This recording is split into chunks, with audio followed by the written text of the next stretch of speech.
لوگ فون کرتے ہیں کہ میرا سلام روضہ رسول علیہ السلام پر پڑھ دینا، کیا ہم سلام کہہ سکتے ہیں؟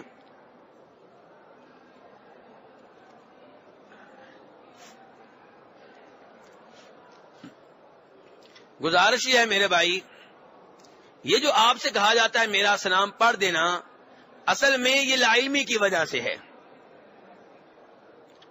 جس آدمی کو یہ حدیث معلوم ہے جو نسائی شریف میں آتی ہے کہ نبی علیہ السلام فرماتے ہیں کہ اللہ کے فرشتے زمین میں گھوم پھر رہے ہیں، وہ مجھے میری امت کی طرف سے سلام پہنچاتے ہیں۔ کون سلام پہنچاتے ہیں؟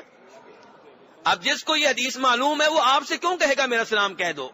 اس کو پتا ہے میرا کام ہے سلام پڑھ دینا، ڈیوٹی میں نہیں لگاؤں گا، اللہ نے پہلے سے فرشتوں کی لگا رکھی ہے، وہ پہنچا دیں گے۔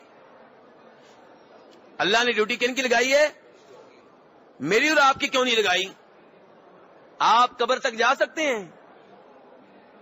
قبر کی مٹی کے اندر داخل ہو سکتے ہیں؟ مردے کے پاس پہنچ سکتے ہیں؟ میں عام بات کر رہا ہوں، نبی علیہ الصلوۃ والسلام کی فی الحال بات نہیں کر رہا۔ پہنچ سکتے ہیں؟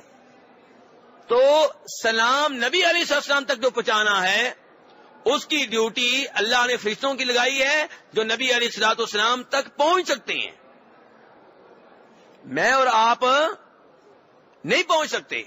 ہم یہاں پہ سلام پڑھنے کے لیے آتے ہیں، آگے دیوار نظر آتی ہے، قبر تو نظر ہی نہیں آتی، اور جو دیوار نظر آتی ہے اس کے اندر ایک اور دیوار نظر آ رہی ہوتی ہے، اور جو اندر کی دیوار ہے اس میں کوئی کھڑکی نہیں، کوئی سوراخ نہیں، کوئی روشن دان نہیں، کوئی دروازہ نہیں، اور اس دیوار کے اندر پھر ایک دیوار ہے، وہ بھی مکمل بند ہے، اور پھر آگے قبر کی مٹی ہے۔